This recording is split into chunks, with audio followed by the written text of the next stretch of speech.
The first one,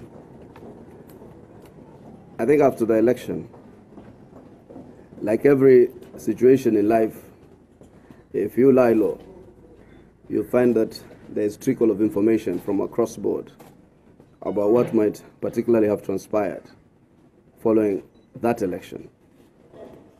And I think over the last 2 to 3 weeks, and in fact actually 4 weeks, many of the residents of Mombasa, those in the know and those who had some level of evaluation, did indicate to me and to us generally that the outcome of the election might not have necessarily reflected the mood of the county, and that to a certain extent the results looked extremely outrageous. So I think after a very extensive analysis by some of our statisticians who evaluated through the piles of information that we had, you find forms or Form 37As where Governor Joho has 2 votes, but eventually when you evaluate the system, it puts him as the person who is on the lead.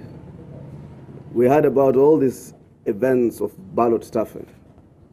We had events around manipulation of the balloting of the process, how people will be issued with multiple ballot papers so that they can vote 6-piece, thereby giving undue advantage to literally a litany of people running under the orange ticket.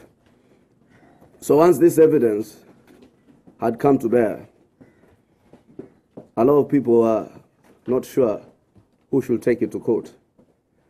Ule mwingine asema sijui tutafute voter. Yule candidate yule amwambia candidate yule uchukue. You know, for me, fundamentally, about life, it is not to do what the majority is of the opinion. It is doing what is right.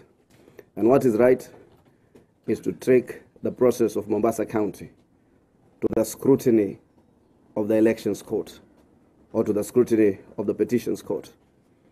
If we don't know how someone is stealing, then what is the use of running in the next election?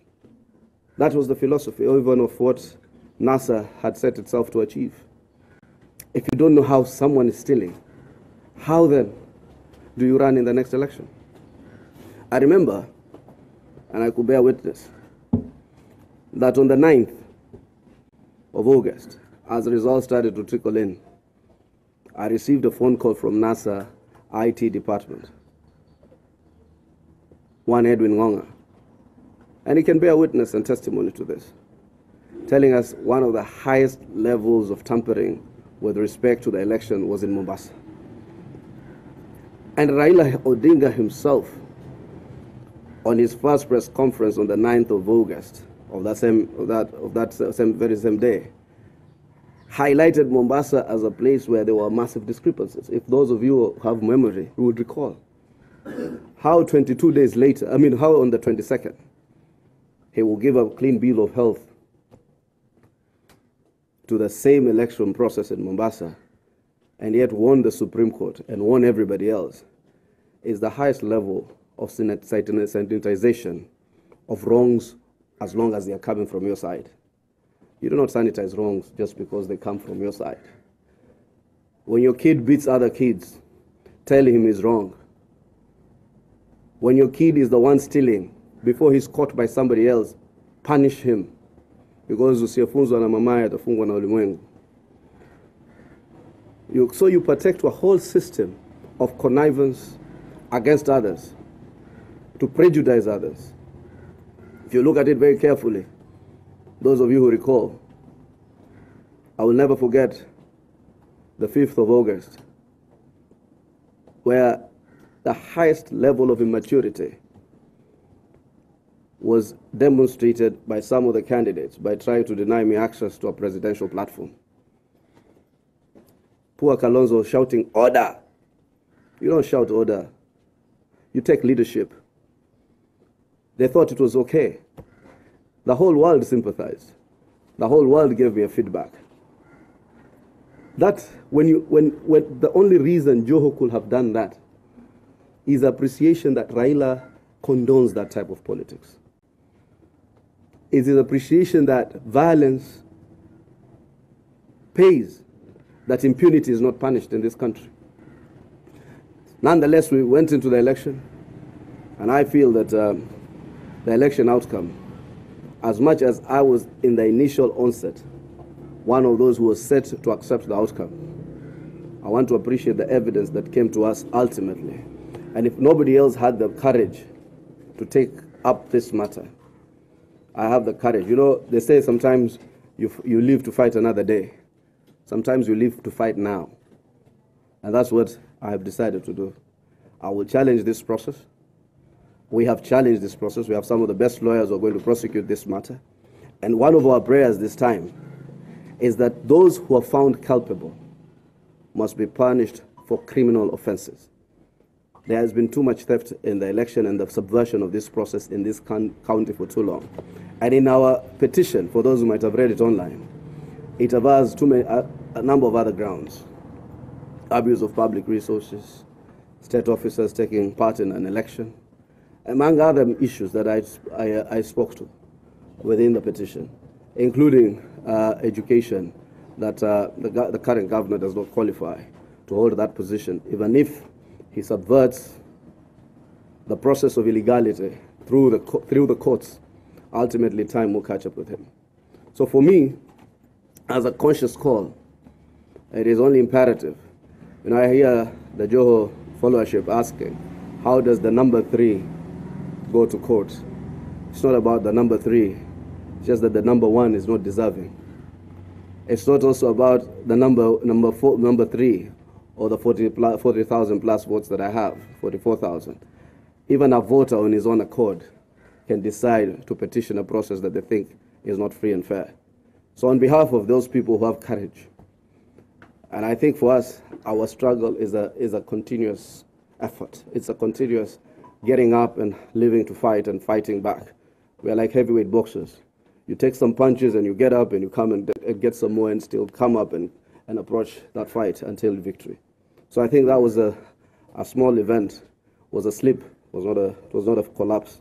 And what for me was most persuading was the reference of Mombasa's irregularity in the Supreme Court and the initial people who gave us evidence that there was tampering of results in Mombasa and the electoral process was fraudulent was none other than NASA itself. For them to turn around, as they say it on pulpits, woe unto you hypocrites. So we will pursue this. Mombasa should be bracing for a by-election that will actually administer the true will of the people. I am not going to discuss the merits and demerits because the matter is now duly before the court of law, and I therefore can only talk about the broader context upon which I pursued this matter. I am not a coward. You cannot have such a document where senior lawyers and senior counsels think it's a massively well-written, well-researched document, and then not have the gut to present it before a forum that could prosecute this matter conclusively. So I think we need electoral justice so that next time, hata wewe, Brian, hata wewe, Jacob, hata anybody else mukenda ka election, sio wewe mfanya bidii, mwingine atia a ballot staff. It was all of you, even in terms of your logic, know that the results do not make sense. The results do not fit in. Even if I did not win, it is not possible that the victories that have been registered across the county can be the victories that are now in force. Secondly, you do realize, immediately after the elections, I have been fairly absent from the political scene.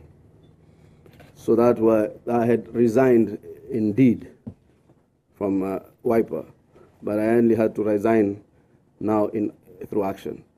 So I was doing nothing. All of you might have realized. You meet me in a coffee place and you ask me what's going on. What was going on is when you are collecting evidence, you need to be subtle so that you do not evoke a possible strategy of cover-up. You know, when I start saying, ndakumtafuta Suli, when I start saying, ndakumtafuta Matunda, I'm giving you leads before you realize you get to Matunda before I do. So by God's design, we were able to document a bit of evidence from both people who came to us out of their own volition, people we went to meet in the courts in various areas, who have been able to give us very credible information about what they think might have transpired. And for us, if the court were to grant scrutiny, and I hope the judges will not be compromised, if the courts were to grant scrutiny, then we definitely will have an outcome that is desirable. So after all that soul-searching, I decided to resign from the Secretary Generalship of WIPA. You know, parties must add value to you. Parties must appear also to give you a thumbs up. I was not willing, personally, to say anything about the resignation. I went on Wednesday as a man of credibility. I took the WIPA resignation. Those of you who have been watching this small clip of Kalonzo Musyoka telling Mawathe something, you must have seen me somewhere behind there, eavesdropping, because I had not handed in the resignation, but I had resigned in my mind, isn't it? So what I did, I went further, I gave him the resignation, and the party leader, as a gentleman, told me, I will not accept it, let me keep it, let us talk on Friday. So when I came to Mombasa, I decided to seek further advice from a forum that I participated. Only that one person thought that we should not move back on the resignation. So he did the honors of circulating it to you. You will realize, for some of you who are my friends here, for the first time I did not pick up your phones because I did not want to get into a public altercation with the WIPA Democratic Movement membership. You could not have been friends yesterday and enemies today. But I found the press conference that followed extremely colorless for them to say I was ineffective. I was the only candidate who financed all my candidates. All of you know the levels of campaign that we gave in. If it's about taking political responsibility, my party leader has Jubilee right in his bedroom. Jubilee members have been elected in Kitui. What is more than that to take political responsibility? So I urge people who were once allies to tread carefully of the type of barbs they throw onto others. Those who live in glass houses must throw stones. I know for a fact what happened here. And I know for a fact I do not desire anymore. Not for the Kamba vote, but for the WIPA leadership. It's weak, it's meek, it's unfocused, it is fluid. You do not know whether Kalonzo is supporting me or he's supporting Joho. You don't know whether what he stands for. When he's picked from the airport by people who oppose us, he's taken to the bedroom by people who oppose us. You look at him and we're looking at him like, what is wrong with this guy? How smart does he think we are? Or foolish, or does he think he is? Or how foolish does he think we are? You leave it to God. And I never told him anything. I just looked at him. Alivyokuwa jaribu kuchenga mpaka kajichenga yeye mwenyewe. Unajua the problem ya kujaribu kuchenga watu sana. Wewe Mohamed ucheza boli. Wajichenga mpaka mwisho wachenga wafunga on goal. Waambia na watu watuuza, ndio alivyofanya maskini. Amchenga Mudhama, amchenga Musila, amchenga mpaka mwisho ajichenga yeye mwenyewe. Right now he's hanging on the balance. Why will I be there to be duped a second time? Mzungu wasema, fool me once, shame on you. Fool me twice, shame on me. I'm not a fool. I know which party in this county that you need to join to represent a realistic chance of having political clout. Parties are there to assist. What was different about me in running as an independent? My brother Mwange in Changamwe managed a paltry 6,000 votes. I beat him. He's supposed to bring votes to me. I beat him. Sasa nani amsaidia nani? Yeah. So like every other person, I learn from my mistakes. And I'm honest about my mistakes. But most importantly, I'm honest about the experiences that I get from my mistakes. I spend too much time trying to please ethnic chiefs. Raila atakuja kusema mimi natosha ama anitosha. Huyu atakuja kusema nani tosha. Yet I remember when I started having an issue-based campaign, albeit fairly late, when I said ignore all these people, let me go out with my message, let me go out with my manifesto. I remember some of you here called me aside, akasema, Senator, hatujaona kampeni kama hii. So I will pursue my strength. My strength is standing up as a person to be counted. The courage to stand together, and necessary like now to stand alone. And that's what I'm doing. Yeah, I spend so much time trying to please people, yet the playing field is skewed against people who have no money. Trust me, with a dime, you will buy the part of this leadership. I know it. Some of these people support the persons that they support because they get paychecks from them. They are paid on a regular basis to continue to support political access. Where is the role of ideas or ideology in politics? One of them gladly told me once, katika siasa, uwe na vitu tatu. Either uwe na pesa, uwe na kura, ama uwe na khera. Nikasema, what about akili? Si pesa inapatiwa na check, unaweza patia mtu akili na check. So I think these are some of the issues that I think were fairly compelling. There's another issue I must address. Na hii na address wale ambao ni watu wa Mombasa na vijana kwa ujumla. You know, don't always accuse